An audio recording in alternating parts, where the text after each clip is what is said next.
Indoda Ikhali on the Midday Connection. It's time for the moments of truth, looking super duper. Ubabdabe is in the house. Was a shot attack of Namnand namhlanje time. Ukren.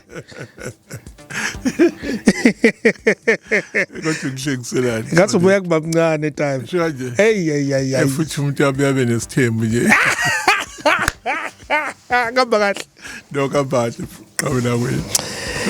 Hey, Julile namhlanje.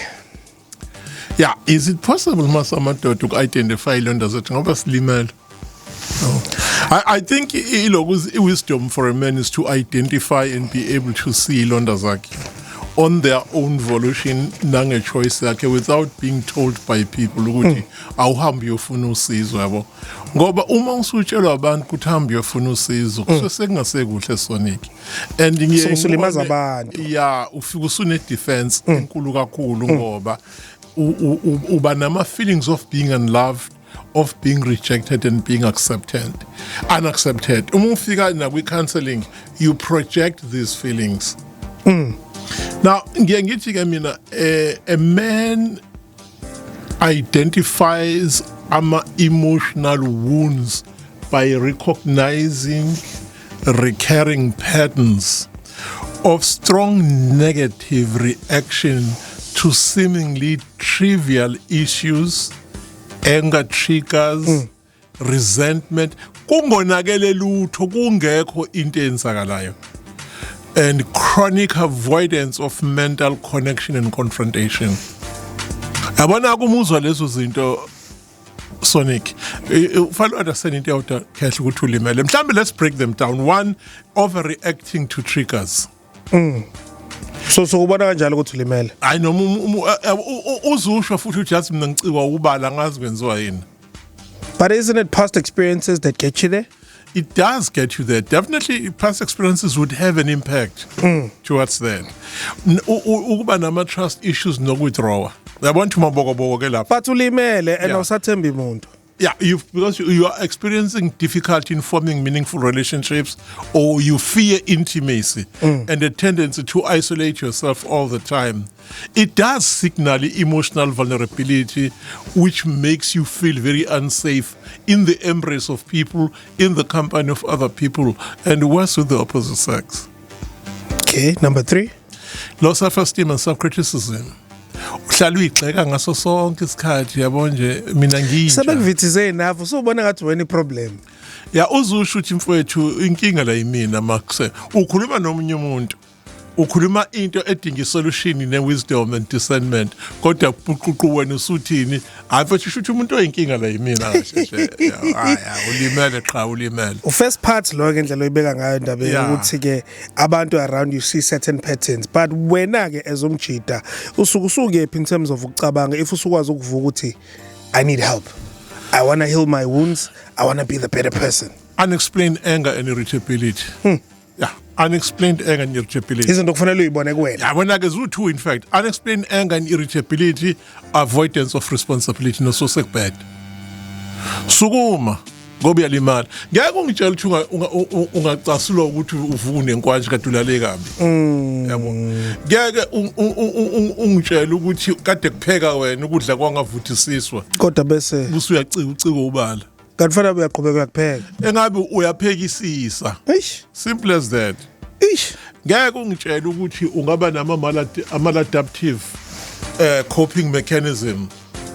Come to think of it, Sonny, kuzubona maladaptive coping mechanism.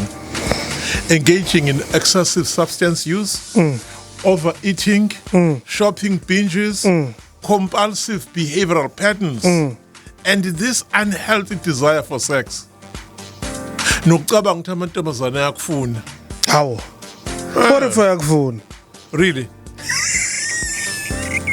Really? We are with Indoda Ikhali right here on Gaga CFM, the sound of KZN, touching on a very, very, very touchy topic namhlanje. Sikhuluma ke ngamadoda ke who are able to identify and adileke nama wounds abo aqale kahle healing journey yabo. Ake sihambe seyitolo masibuye siyaqhubeka ngalolu daba and help you out here ukuthi ke uqala phi nanokuthi what are the first steps owathathayo uma usubona ukuthi udinga usizo. Gaga CFM.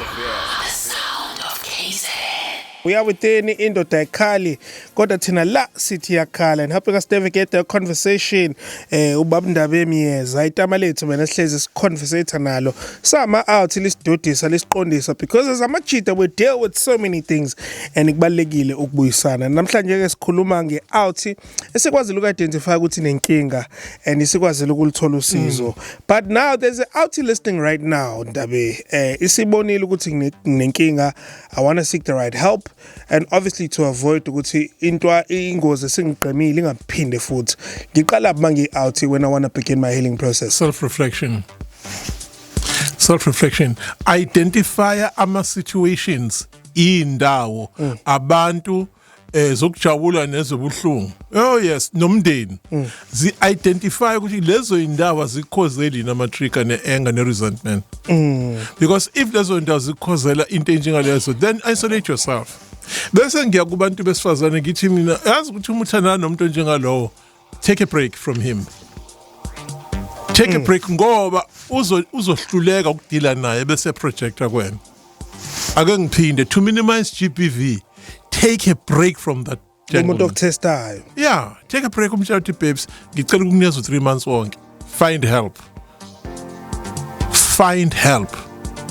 Ungathi kumina usuyeka 2 ngoba amanye amajita ayaskema nabo athi kade ngikhona sengiyeka 3 sengiyeka 4.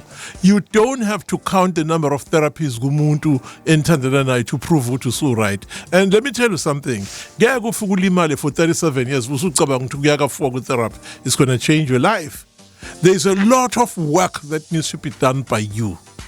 I think sometimes all of us avoid the therapy because it makes you face a reality lapho ungafuna ukuyi-accept. That is why amadoda amaningi crumble end up with physical disease because it's not your brain that holds on to this emotional wound. Even the tissues of your body, the entire internal organ system will carry that and then it will mess you up. But through personal experiences, once you are able to deal with that self, you become invisible. And then there are many wonderful guys who have taken a powerful transitions. Sonic. That's umtshitha wami a-transite ngempela. Azathi Emyeza ngiyabonga azi. Hey mina wakwafika la time wasishaya sinokhaya wathi hayi labantansana nabo nizobabonga one day. And you know when I faced the reality and accepted ukuthi nah this thing is not angithi ayuthe baphephuka bo what it is. Sebaphephuka. Waphephuka mfethu ngamdedela futhi. Baphephuka bobabili in fact. So in reality is amanye into engiyibiza ukuthi ama boyhood relationships imjolo ngamanye amazwi. Imjolo last and I do not know why people take imjolo serious. If there's one thing you must never ever take serious umjolo. Ngihlale ngithi Sonic umuntu osifazana be careful ngomuntu osilisa ukunika attention. Rather have umuntu osilisa who is intentional. Okhomsayo. Yeah. Hayi ukunikeza attention because but now sithini ngala ukukhombisa because sometimes you might not be able to afford and demonstrate. Okay. Demonstrate your willingness.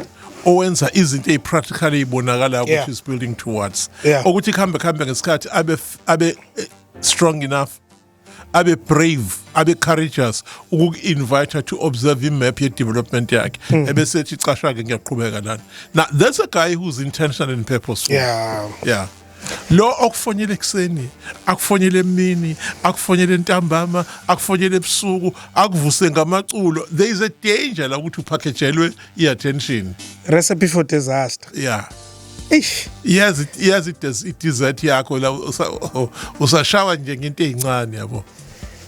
Ngiright manje ngilitholile usizo sengidlulile kuwo konke izinto ekumele zingifundise sengiya-understand like where do I draw the line in dealing with OCC who know their standards ngamandla ami who are gaslighting me just because I can stand up for myself ngendlela right. Khona into ezokwenzeka Sonic and this happens 99% of the time. Uyabona wasiso ucela ibreak again ukuthi usayolashwa. There's something amazing when ugcina ungasamdingi mase if you're resurrected. Once you're resurrected awugcina ungasamdingi. How many times Sonic have I seen guys who have been gaslighted by women? Banyele basinde bese be discover self-worth yabo. They say, I'm not going to go back to a place where I'm being undermined and deprecated. Hayekho into ebuhlungu njengoGeslatho, especially when you realize ukuthi you chose peace. Yeah. Instead of the storm. You are used to peace, you are used to serenity, you are used to self-reflection. And you know where you come from, you know when you're going. The next thing you gaslight. No, something has to give. Awuthumela ivoice note yakho fast qhwimi lalelo Gagasi FM. Wena ke uthini ngalolu daba osikhuluma ngalo namhlanje. Straight after this one siyabuya ngayo and wrap up. Gagasi FM. Tina kaskele venti la sithi indoda ekhali, and we definitely want to hear from you. Wrapping things up. Hey, the message enginayo la ndaba ethi ubaba Ndabe kagadla namhlanje. Hey, uyazivithiza nkosi yami. And one thing I've realized, Dabe, the dating pool is just terrible out there. It's horrible. Over the weekend, it's horrible. Over the weekend, I bumped into an old friend of mine, CK Chapel, and ngimba groove ne divorce lawyer yakhe. Kithi mina hayibo. Wafika kulo muntu ufuna divorce usugroove naye. Ichaza ukuthini lento? I know the little eagles do that.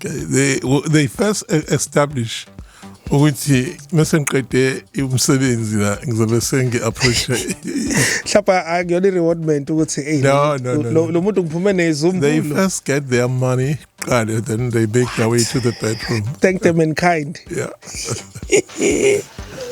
Ngiyalele baba Ndabe nawo Sonic. Khawula kwethu. Ngicela ukubuza ukuthi umuntu ofisa ukumsiza ohlala naye ngengane mhlawumbe ongayizali umsiza kanjani, ngoba uthola ukuthi yena instead ukuthi ingane ayibonise kahle ingane ukuthi ingane mawusebenza wenza nje, mawusebenza usebenzela uphuza utshwala, fanele ucross, fanele wenza ukuthi, fanele uthenge into yokugqoka.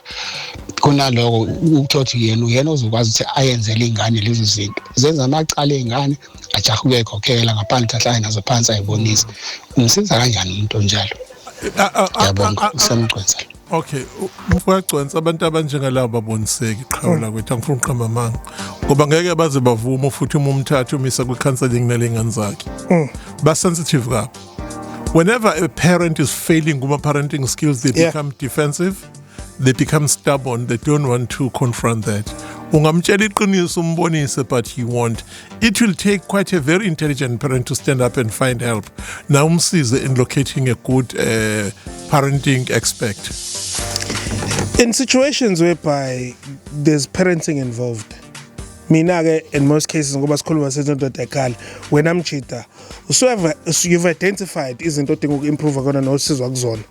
Now, where do you start dealing with the person ekufanele kabe na-co-parenter or in denial njengobusho, very defensive, and igcine ku-affecteka impilo yengane? So they're not doing a great job. Yes. Wena ke as umcheater, knowing the law and how things normally happen where kuvuneka uma wengane, uqala lapho uma ufuna ukuthatha ingane yakho izohlala ngakuwena in a better position, you've healed, so you're dealing with this thing the best way you know how. Awuli nokulwa. Where do you start? Yes, Sonny, ngidiscoverile. Social workers tend to intervene in areas of that kind. They intervene. Yeah, they do. Ngendlela right. Right. Okay. Uhlale phansi and describe a risk that is gonna surface in the event where such an intervention is never done. And the social workers, they will actually come to the party, phone umawengane, talk to her, and persuade and plead with her to come in. Then give essential hands and niggas a very qualified assistance. Sithola kanjani Mama Ndabe? 07666 33954 07666 33954. Azame for next week Mama Ndabe. Asizame kakhulu. Gagasi FM.